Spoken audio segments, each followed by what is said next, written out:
are you on Michigan as a team right now for Michigan fans? 248-539-9797, or even non-Michigan fans. Do you believe they are one of the top 4 teams in the country? I think they're very good. I don't think they're one of the top 4 teams in the country, but that's okay. Doesn't make a difference what I think, number one. Number two is we'll see how it plays out. Unfortunately, it appears, except for Ohio State and maybe Penn State, and Michigan, of course, because we're talking about them, the Big Ten is down this year as opposed to other years where it's, last year I thought it was much better. You could argue that in some aspects, the Big Ten East was, rivaled, the SEC West to a certain extent. Okay, so let me back up. Yeah. All right, if you don't think they're one of the top 4 teams, who are you putting ahead of them? Clemson. Okay. Why? Because I think they've played better competition, and their offense is starting to get into a groove. And their defense has been really good. Their secondary is young, but it's gotten better, and I just think they're playing better. That's all. Okay.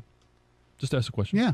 I would still say that Michigan is kind of neck and neck with Clemson, at least. I think they're in that same grouping, at least. They might be, yeah. To me, it's still hard.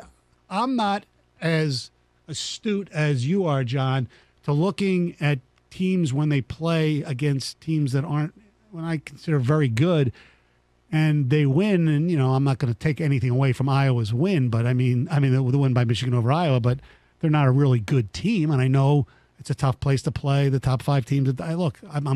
We said going in, they win by 1 point. I'm happy. Just win. That's all that matters. I don't think it makes a difference where they fall into the pecking order nationally right now.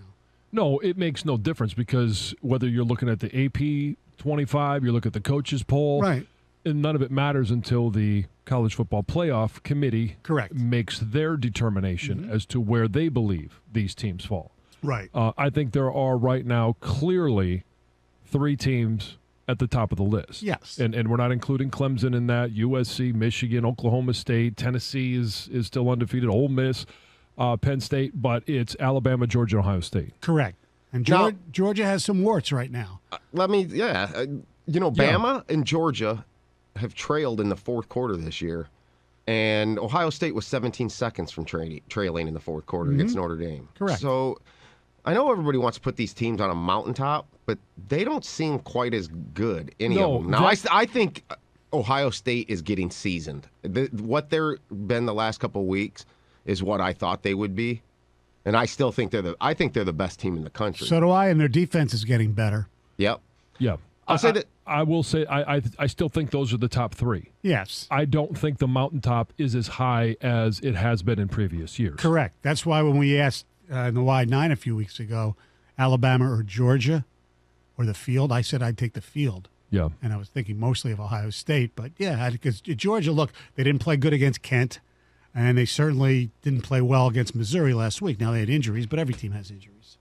Correct, yes. And, I mean, we can't pick and choose which time we're going to use the injuries as an excuse. Exactly. But coming off of the heels of the Michigan State conversation we were having, when you are Georgia and you have a couple of injuries, you're in a better place to replace those players than you are at Michigan State. So that's just continuing that conversation we had about year 2 or whatever you want to say about where Mel Tucker is in developing his program.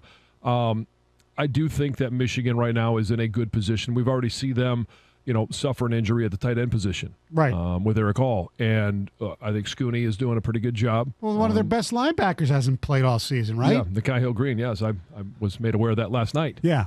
Well, what you said, John, about replacing players is kind of what had set up my expectations this year for Michigan. No Ajabo, no Hutch, no Hill, no Haskins. No Ross, no Gray. I mean, yeah, but those first four I said is why I thought Michigan had zero chance to make the playoff going into this year. I did. You guys know how I felt about going into the game last week. Yep. I did not think they would be able to run the football, and I thought JJ would make a critical mistake. And you Neither said happened, but the big one was the run. I am stunned, guys, that Michigan was able to get 172 yards rushing when Iowa gives up 77 a game or something like that? Michigan's offensive line starting to play good again. Well, the yards per carry were double what Iowa gives up. I was shocked, to be quite frank. I don't know if this makes me, I'm going to sound like I'm a hypocrite here, but we're allowed to change our opinion about a team, aren't we? Oh, yeah. Yeah, We learn more every week. Based on, I do think Michigan could make the playoff now, because I still wouldn't pick them to go to Columbus, but the way this thing's settling out, if they can play well down there, they could still get in. But I actually think they got a chance to maybe win it all, because I don't think Georgia and Alabama are as superior as they normally are.